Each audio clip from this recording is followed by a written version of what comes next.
हाय amazing happy मैनिफेस्टर्स, कैसे हैं आप लोग? आई होप आप लोग बिल्कुल मस्त है, बिल्कुल स्वस्थ हैं।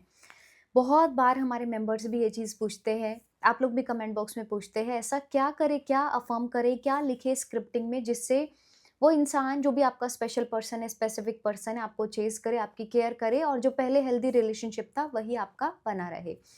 अब हम यहाँ पर कुछ चीज़ें डिस्कस करेंगे, कुछ चीज़ें आप लोगों से पूछने वाली हूँ मैं, आप लोग इस चीज़ का जवाब मुझे ज़रूर से देना कमेंट बॉक्स में और कुछ चीज़ें आप लोगों को बहुत ही इम्पोर्टेंट बताने भी वाली हूँ। सबसे पहले एक स्टोरी यहाँ पर आप लोगों के साथ में शेयर कर रही हूँ, इसको बहुत अच्छे से रीड करना है, समझना है।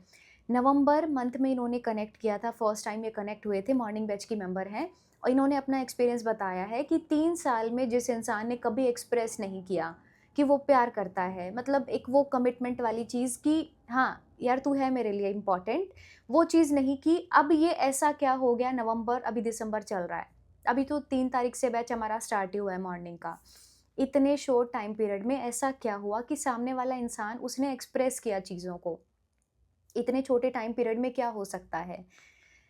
अब ये रीड करने के बाद में आपको एक चीज़ तो क्लियर होगी कि हम सोचते हैं कि सामने वाला इंसान गलत है। हम लोगों में कमियाँ ढूँढते रहते हैं ना, मतलब चाहे वो आपका पार्टनर हो, चाहे वो आपके फैमिली मेंबर्स हो, हम लोगों में कमियाँ ढूँढते हैं। But let me clear this, जो आपके बिलीफ सिस्टम में है, एग्ज़ैक्ट वैसा ही एक्सपीरियंस आपको मिलेगा। अब मैं थोड़ा इसको अच्छे से एक्सप्लेन करने की कोशिश करती हूँ। मान के चलो कि आप किसी पुराने रिलेशनशिप में थे। अब वहाँ से आपने कुछ चीज़ें देखी, कुछ चीज़ें, कुछ इन्फॉर्मेशन आपके माइंड में ऐसी नेगेटिव फीड हो गई वहाँ पर। हो सकता है मल्टीपल अफेयर्स का कुछ हो या बार-बार आपको यही फ़ियर, बार-बार यही थॉट आपको बहुत ज़्यादा ऐसे हो, कहीं ऐसा तो नहीं है, मतलब शादी नहीं होगी, ऐसा तो नहीं है लास्ट मोमेंट पर आकर के चीज़ें नहीं होंगी। एक वो जो फ़ियर है जो डोमिनेंट बन गया है। अब एक नया इंसान जब आप अट्रैक्ट करोगे, एक नया इंसान आप जिसके साथ में कनेक्शन में आओगे, सेम चांसेस है, बहुत ज़्यादा चांसेस हैं कि आपको वही पैटर्न्स यहाँ पर दिख जाए। मतलब थर्ड पार्टी इश्यू हो सकता है या हो सकता है कि स्टार्टिंग में आपकी बहुत केयर, बहुत आपको प्यार, मान-सम्मान मिले, लेकिन लास्ट में आते-आते से वापस से वही चीज़ें खराब हो जाना। और ये 2, 3, 4 ऐसे पैटर्न्स ये रिपीट होते रहते हैं। आप देखोगे ये चीज़ ना, क्या हुआ कि जो पुरानी चीज़ें हमारे साथ में चल रही थी, उनको हमने पहले रिलीज़ नहीं किया। जो आपके सबकॉन्शियस में, जो आपके अवचेतन मन में इन्फॉर्मेशन फीड थी, उसको आपने रिलीज़ नहीं किया। अपने आप को बस किसी तरीके से, होता है ना कि हम बिज़ी हो जाएँगे, किसी तरीके से अपना ध्यान हटाने के लिए हमने नए कनेक्शंस बनाए, लोगों से बात करना स्टार्ट किया, लेकिन पुराना जो ट्रॉमा था स्टिल वो वहीं पर था। क्या होता है ना, अगर चोट कहीं पर लगी है तो विद टाइम वो घाव भर जाता है ना? लेकिन उसका निशान रह जाता है वहीं पर कि हाँ, यहाँ पर ये चोट मुझे लगी थी, अगर वो गहरी थी। या स्टिचेस लगे थे तो वो वहाँ पर रह जाता है। एग्ज़ैक्टली यही होता है कि जो इमोशंस है, आपको ऐसा लगता है कि विद टाइम आपने उन चीज़ों को छोड़ दिया है।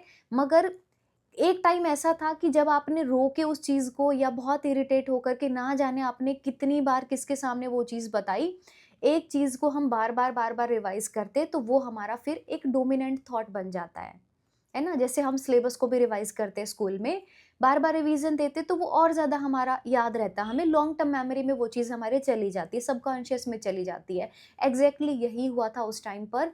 अब ऐसे तो भूल गए हैं क्योंकि लाइफ़ है, मूव ऑन सब कर जाते हैं, लेकिन वो इमोशंस कहीं न कहीं वहीं पर स्टक थे। वो इन्फॉर्मेशन अभी भी वहीं पर फीड थी। एक चीज़ ये हो गई, अब किसी और इंसान के साथ में आपने कनेक्शन बनाया या हो सकता है कि एक ही इंसान हो, उसके साथ में ही सब चीज़ें सही चल रही हो। तो इस बीच में अब मेरा सवाल ये है आप लोगों से कि आपने खुद को कितनी इम्पोर्टेंस दी?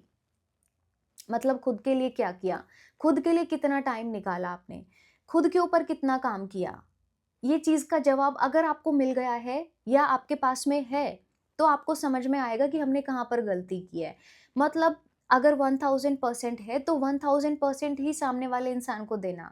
अब इस केस में जो गर्ल्स हैं, वो ज़्यादा इमोशनल हैं। मैं क्लास में भी ये चीज़ बोलती हूँ। इमोशनल है, उसके चक्कर में खुद का कुछ देखना ही नहीं है। देखो, ये आपकी लाइफ़ है। ठीक है, वो इंसान बहुत इम्पोर्टेंट है, सारी चीज़ें बहुत इम्पोर्टेंट है, बट आपकी आइडेंटिटी कहाँ पर है? अगर ये टाइम 24 घंटे ऐसे ही निकल जाएगा, कुछ भी नहीं किया है, तो आप ये देखो कि सामने वाले इंसान से आप एक्सपेक्ट इतना ज़्यादा कर रहे हो और खुद के लिए आपने कुछ नहीं किया। सो प्रॉपर एक टाइम आपका होना चाहिए जिसमें से आप रोज़ अपने लिए 1 घंटा, 1.5 घंटा या एटलीस्ट आधा घंटा अपने लिए ज़रूर निकालो। एक नोटबुक पेन लेकर के बैठा करो। देखो, ये हमने जनवरी पर, मतलब ये ईयर हमने इस डायरी को लगाया। आप देखोगे ना, इतना अच्छे से हर मंथ को हम डिक्लेयर करते हैं, हर मंथ मतलब एवरी मंथ आप देखते हो, इसमें हम चीज़ें लिखते हैं। क्यों लिखते हैं? ताकि हम हर मंथ अपना बेस्ट दे सकें। ये सिर्फ चीज़ें मैनिफेस्ट करने का नहीं है, ये लाइफ को मैनिफेस्ट करने का फंडा है कि आप कितना अपने ऊपर फोकस देते हो, कितने आप प्रोडक्टिव हो, कितना अच्छे तरीके से आप चीज़ों को संभाल पाते हो, कितना अच्छे तरीके से आप अपने इमोशंस को बैलेंस कर पाते हो। पूरे टाइम एक ही इंसान के ऊपर फोकस है आपका, partner, partner, partner, that's it. अब इस बीच में करियर के लिए भी यही टाइम है, पीक टाइम है और कुछ करना है लाइफ में आगे। अगर एक सर्टेन पॉइंट पर आप हो तो इसके भी आगे आपको ग्रो करना है। बहुत सारी चीज़ें हैं, फैमिली है तो फैमिली पर भी फोकस करना है, एक साथ इतनी सारी चीज़ों को लेकर चलना है। देखो मानोगे तो रिस्पॉन्सिबिलिटीज़ है, नहीं मानोगे तो फिर खुद की भी ज़िम्मेदारी नहीं है। और फिर उसमें से भी कुछ लोग ऐसे हैं जिनको अलग से मैं एक्सट्रैक्ट करती हूँ यहाँ पर, कि जो भगवान पर ही सारी चीज़ों को उन्होंने छोड़ दिया है। मतलब बड़ा अजीब लगता है ये चीज़ को सुन कर के कि हम नाम जप भी कर रहे हैं, ये मैनिफेस्ट क्यों नहीं हो रहा? हम तो नाम जप भी कर रहे हैं। नाम जप 2 चीज़ों के लिए होता है देखो, एक तो ये होता है बेसिकली आपने अगर किसी भी कोई भी डिवाइन एनर्जी से आप कनेक्ट हो तो आपका पूरा फ़ोकस ही वहीं पर शिफ्ट हो जाता है। अब आपने अगर किसी चीज़ को पाने के लिए आप उनसे कनेक्ट हुए हो तो फिर आपने सरेंडर तो कर ही दिया है ना, उसके बाद में टेंशन कहाँ रह गई आपको? मान के चलो मुझे किसी बात की टेंशन है और मैं भगवान को बोल रही हूँ, भगवान मुझे नहीं पता, ये चीज़ मुझे चाहिए, आप मेरी हेल्प करो। अब यहाँ पर मैंने अपने आप को सरेंडर कर दिया है, एनी हाउ मुझे ये चीज़ चाहिए, आप मुझे बस रास्ता दिखाओ।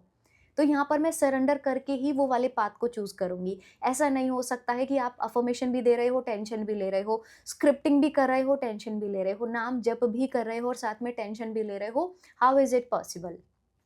अब जो मैनिफेस्ट होगा, वो होंगे आपके डोमिनेंट थॉट्स। 10 मिनट अफ़र्म किया, मैं हमेशा बोलती हूँ, और 24 घंटे में से 23 घंटे 50 मिनट वही रट्टू तोते की तरह नेगेटिव सो रहे हैं, नेगेटिव उठ रहे हैं, नेगेटिव खा रहे हैं, नेगेटिव। तो ये नेगेटिव वाली चीज़ ही जल्दी आपकी मैनिफेस्ट होगी। वापस से वही वाली चीज़ें करना है, वही हेल्दी रिलेशनशिप अगर चाहिए, तो आप अपनी एनर्जी भी चेक करो एक बार कि उस टाइम पर आपकी एनर्जी कैसी थी। देखो एक पॉइंट ऐसा आता है लाइफ में कि हमें मतलब प्रायोरिटी लिस्ट में जो चीज़ें हमारे लिए बहुत ज़्यादा इम्पोर्टेंट होती है, उसके अलावा सारी चीज़ें फ़िल्टर हो जाती हैं, है ना? बहुत सारे दोस्त ऐसे होते हैं जो निकल जाते हैं, बहुत कुछ ना देखोगे क्लासमेट में से बहुत 1 या 2 ही लोग बचे जिनके साथ आपका कनेक्शन है। प्रोफ़ेशन की बात करोगे तो फ़िल्टर होते आप एक लेवल पर सर्टेन लेवल पर पहुँच जाते हो। ऐसे ही ये है, हमें वो जो होता है ना डिक्लटरिंग वाली चीज़, उस पर भी फ़ोकस करना है। सो मेक श्योर कि पूरे दिन आपके माइंड में क्या विचार चल रहे हैं, आप एक चीज़ को क्या एनर्जी दे रहे हो। पूरे दिन पार्टनर की ही चीज़ों को लेकर के मत बैठो, उससे वो आपको चेज़ नहीं करेगा। क्योंकि जब याद कर रहे हो तो नेगेटिव एनर्जी दे रहे हो, किसी भी चीज़ के बारे में आप नेगेटिव एनर्जी देते हो तो वाइब्रेशनल लेवल पर हम सब कनेक्ट हैं। हम कनेक्ट एक दूसरे से, एनर्जी कैसी दी नेगेटिव वाली, अब रिश्ता अच्छा कैसे हो सकता है? अगर याद भी किया तो एक पॉजिटिव नोट के साथ में उस बात को ख़त्म करो। मेंटल जो ये मेंटल आपकी टॉक होती है ना, सेल्फ टॉक जिसको बोलते हैं, इसको इम्प्रूव करने की यहाँ पर ज़रूरत है। जो खुद से आप बात कर रहे हो, वो आपकी पॉज़िटिव होनी चाहिए।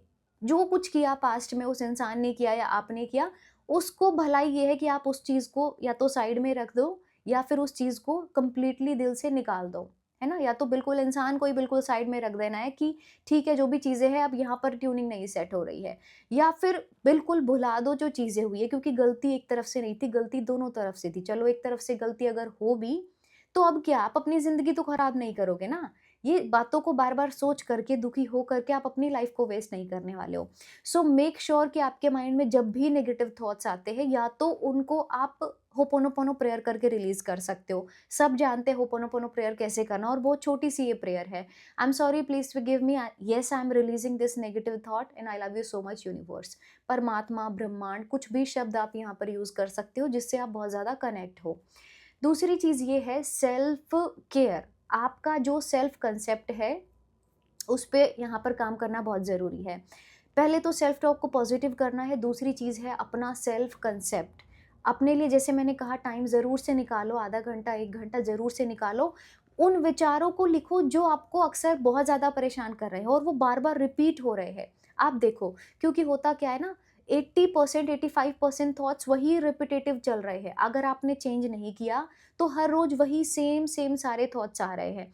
उनको लिखो, कहाँ पर क्या चेंज करने की ज़रूरत है वहाँ पर आप फोकस करो। अपने लिए कितना टाइम निकाल रहे हो। देखो स्टार्टिंग में वियर्ड हो सकता है ये, स्टार्टिंग में हो सकता है कि आपको करने का ही दिल नहीं करे, कुछ लिखने का मन ना करे, वही एक नेगेटिव लूप में ही फंसे रहने का दिल करे कि ठीक है इसके बाहर में कुछ दिखता ही नहीं है।